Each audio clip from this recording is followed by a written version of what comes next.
Good evening दोस्तों, मैं आपके दोस्त आज से आपके सामने हाजिर हूँ एक नया लेक्चर लेकर।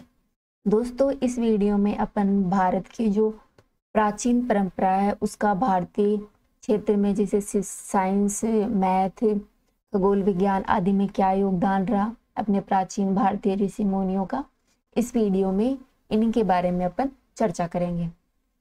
तो शुरू करते हैं। गणित के क्षेत्र में प्राचीन भारतीयों का क्या योगदान रहा। तो सबसे पहले चर्चा करेंगे अपन बोधायन की। दोस्तों, इनकी प्रमुख कृति का नाम है शल्व सूत्र और स्रोत सूत्र। इन्होंने दो रचनाएं लिखी थी, शल्व सूत्र, स्रोत सूत्र। शल्व सूत्र गणित के उन परिणामों का एक संकलन प्रदान करता है जिसका वैदिक सभ्यता के आरंभ से ही विविध परिष्कृत वैदिक अग्नि वेदियों की संरचनाओं तथा उनके निर्माण के लिए उपयोग किया जाता है। दोस्तों, बोधायन ने जो शल्व सूत्र है उसमें बोधायन प्रमेय का सूत्रपात किया था, जिसे वर्तमान की जो पाइथागोरस प्रमेय है के नाम से भी जाना जाता है।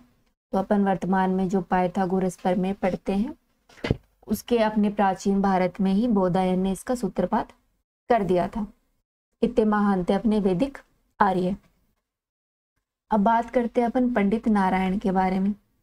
तो दोस्तों, पंडित नारायण ने गणित के क्षेत्र में महत्वपूर्ण योगदान देते हुए गणित कौमुदी की रचना की थी। क्या नाम है इनकी रचना का नाम? गणित कौमुदी। दोस्तों, इन्होंने 4x छाया माया वर्ग के निर्माण के लिए जो तुगमती विधि पद्धति है उसका प्रतिपादन किया था। क्या है? तुगमती जो विधि पद्धति है उसका निर्माण किया था। यजुर्वेद में 10 और 10 की घात 12 तक के जो घात के नाम का उल्लेख मिलता है इनकी रचना में। तक्षशिला एक बौद्ध पारंपरिक शब्द है जो कि 10 की घात 15 को दर्शाता है। ये किसने दिया था? पंडित नारायण ने। तक्षशिला एक बौद्ध शब्द है जिसका मतलब होता है 10 की घात 15। बात की जाए आर्यभट्ट की, तो दोस्तों आर्यभट्ट है वो गणितज्ञ, खगोलशास्त्री, ज्योतिषी और भौतिकी वैज्ञानिक थे। 4 क्षेत्रों में उन्होंने महत्वपूर्ण योगदान दिया। कौन कौन से में? गणित में, खगोल विज्ञान में, ज्योतिषी में और भौतिकी में। इनकी कृति का नाम है आर्यभट्टीय। दोस्तों, आर्यभट्ट ने वर्णमालाओं द्वारा बड़ी दशमलव संख्या को निरूपित करने की विधि का वर्णन किया। क्या किया? इन्होंने जो वर्णमाला थी उनका उपयोग करते हुए जो दशमलव संख्या थी उनके बारे में जानकारी दी। उन्होंने संख्या सिद्धांत, ज्योमिति, त्रिकोणमिति और बीजगणित में अपना महत्वपूर्ण योगदान दिया। किन किन में? जो अपना संख्या सिद्धांत है वर्तमान में जो अपन पढ़ते हैं, ज्योमेट्री पढ़ते हैं, और जो त्रिकोणमिति तथा जो अलजेब्रा का सिस्टम है वो अपने आर्यभट्ट लेकर आए थे। नेक्स्ट बात करते हैं अपन ब्रह्मगुप्त के बारे में। तो दोस्तों, ब्रह्मगुप्त की प्रमुख कृति का नाम है ब्रह्मास्फुटन सिद्धांतिका। क्या नाम है? ब्रह्मास्फुटन सिद्धांतिका इनकी प्रमुख कृति का नाम है। इसके माध्यम से अरब जगत के लोगों को हमारी गणितीय प्रणाली के बारे में पता चला था। दोस्तों, ब्रह्मगुप्त ने ऋणात्मक संख्या होती है उनको प्रस्तुत किया तथा शून्य पर अपनी सक्रियता के नियमों की शुरुआत की। शून्य पर किसने नियम बनाए? ब्रह्मगुप्त ने बनाए थे। और जो ऋणात्मक संख्या होती है उनके प्रस्तुत किया ब्रह्मगुप्त ने और गणित के क्षेत्र में महत्वपूर्ण योगदान दिया। बात करते हैं शंकराचार्य के बारे में। दोस्तों, भास्कराचार्य की प्रमुख कृति का नाम है सिद्धांत शिरोमणि। क्या नाम है? सिद्धांत शिरोमणि। भास्कराचार्य ने गणित के क्षेत्र में प्रमुख पुस्तक लिखी थी। इस पुस्तक को 4 खंडों में विभाजित किया गया है। 4 खंड कौन कौन से हैं?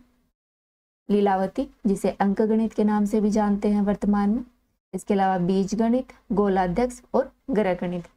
कौन कौन सी है? लीलावती, बीज गणित, गोलाध्यक्ष और ग्रह गणित, अर्थात जो मैथमेटिक्स ऑफ प्लैनेट्स है उसके बारे में सिद्धांत शिरोमणि को 4 पार्टों में बांटा गया।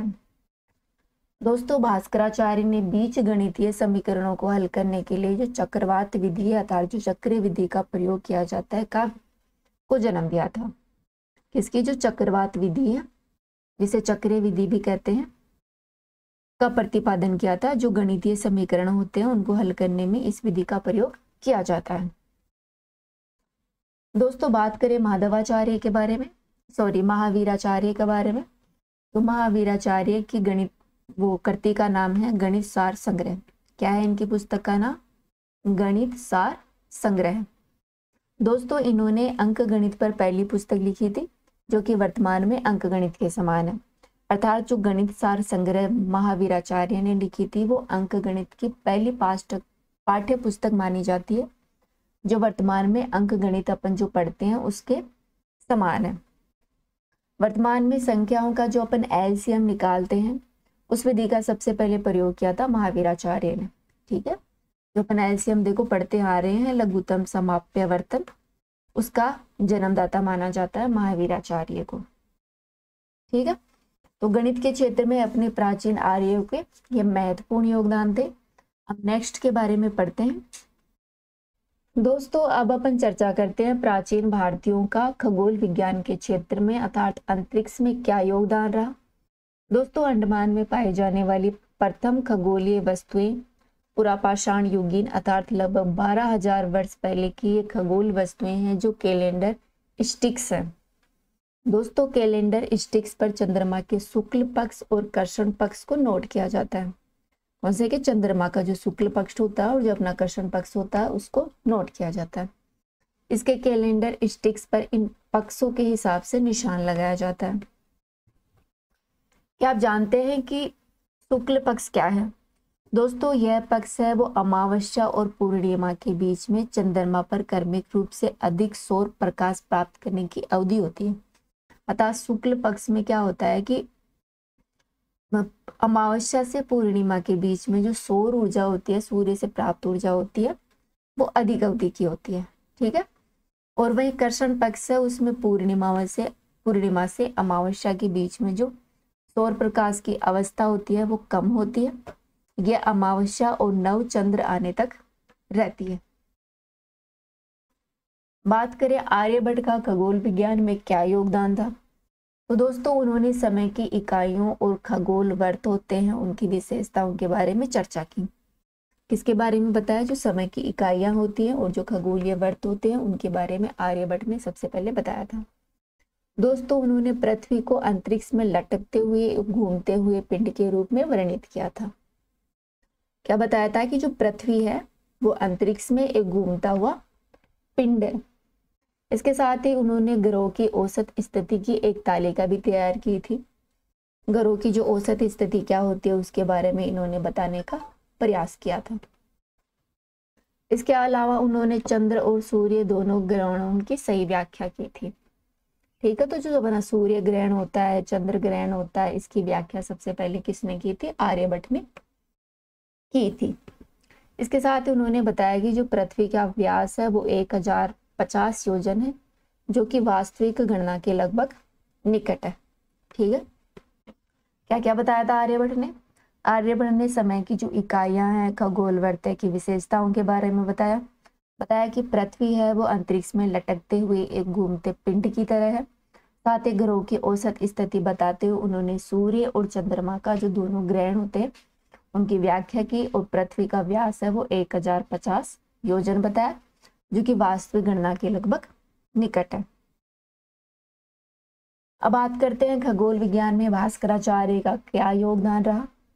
तो दोस्तों ग्रहों का मध्यमान और उनकी वास्तविक स्थिति, समय, दिशा व स्थान की त्रिआयामी समस्या, ग्रहों के उदय और अस्त तथा युक्ति, ग्रहों की गति के लिए उत्केंद्रता और अधिचक्र सिद्धांत पर चर्चा की। ठीक है, क्या क्या भास्कराचार्य ने जो ग्रहों की गति है उसकी उत्केंद्रता और अधिकेंद्रता पर चर्चा की। अर्थात ग्रहों के बारे में भास्कराचार्य ने विस्तार से बताया।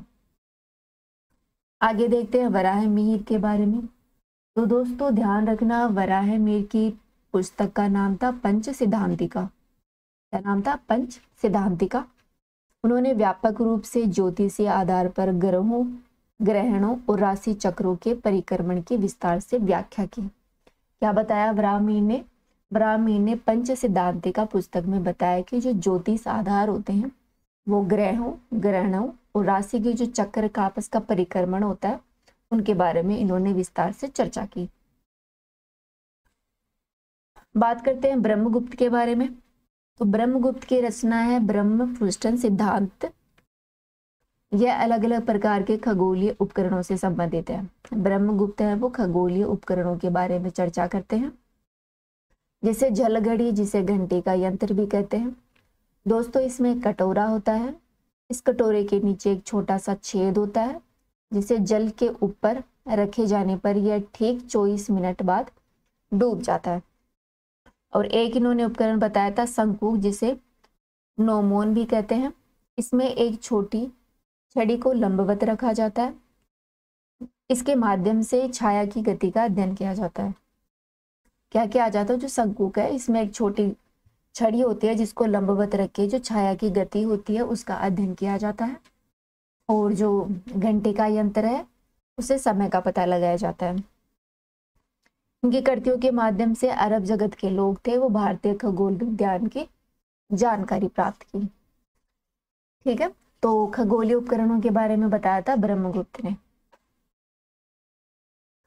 नेक्स्ट अपन पढ़ते हैं Kerala school of astronomy and mathematics का क्या योगदान रहा। तो दोस्तों 14वीं और 16वीं शताब्दी में यह क्षेत्र विकसित हुआ। इसके प्रमुख खगोलविदों में प्रमुख थे माधव, परमेश्वर, नीलकंठ, सोमयाजी।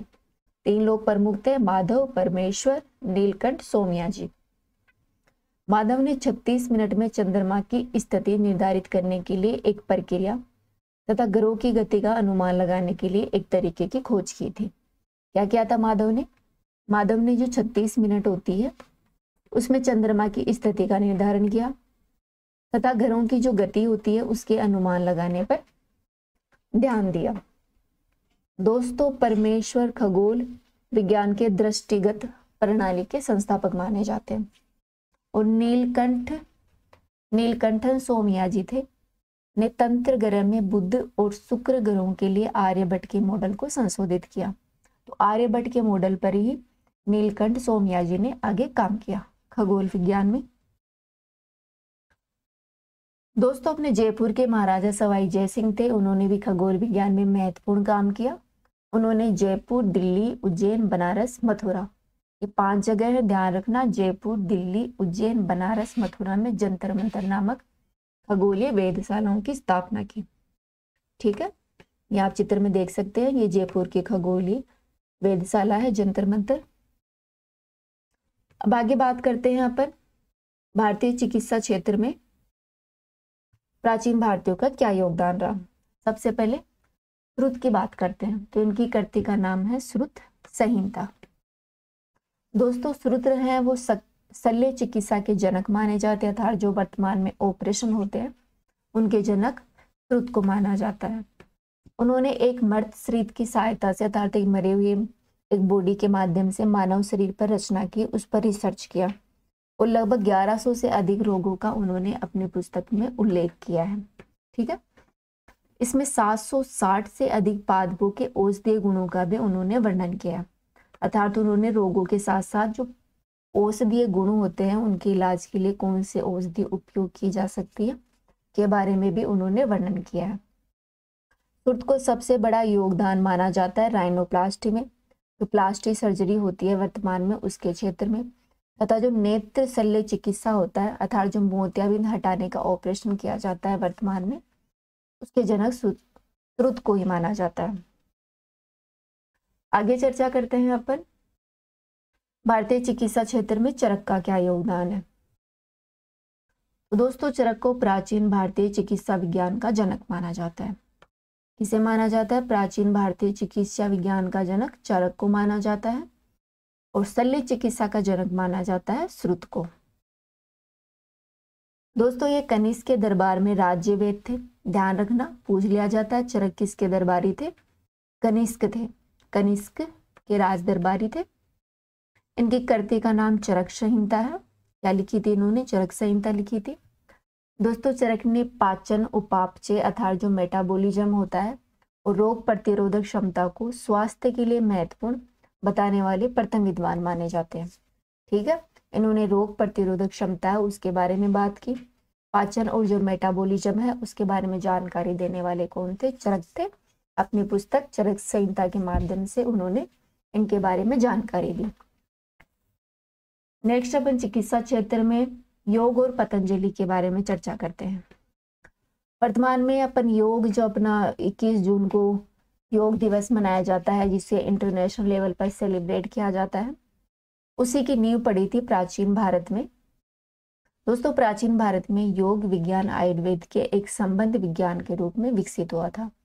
यह शारीरिक और मानसिक स्तर के दवाओं के बिना उपचार की एक विधि है। अर्थात योग है जो अपन शारीरिक रूप से बीमार हो जाते हैं और जो मानसिक रूप से बीमार है उसका इलाज करता है। वर्तमान में लोग मानसिक रूप से डिप्रेशन का शिकार हो जाते हैं। अगर वो नियमित रूप से योग वो करे, सुबह सुबह उठ के ध्यान करें, तो इन बीमारियों से निपटा जा सकता है, राहत पा जा सकती है। दोस्तों, अब अपन चर्चा करते हैं धातु विज्ञान के बारे में। धातु विज्ञान का प्राचीन भारतीय क्षेत्र में क्या योगदान रहा?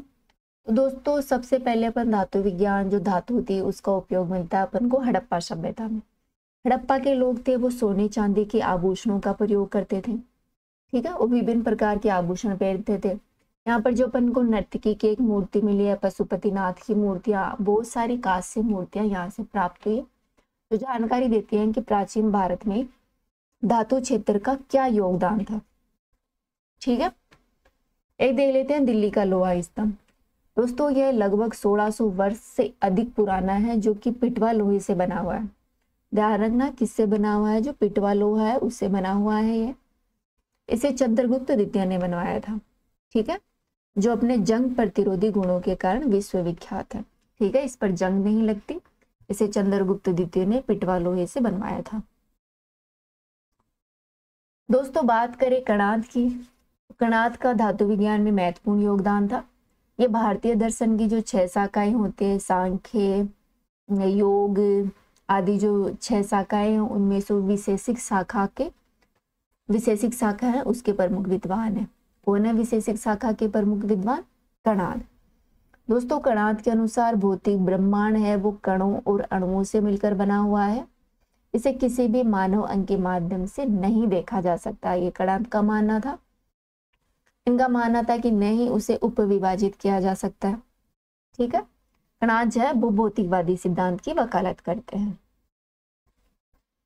अब बात करते हैं अपन वराहमिहिर।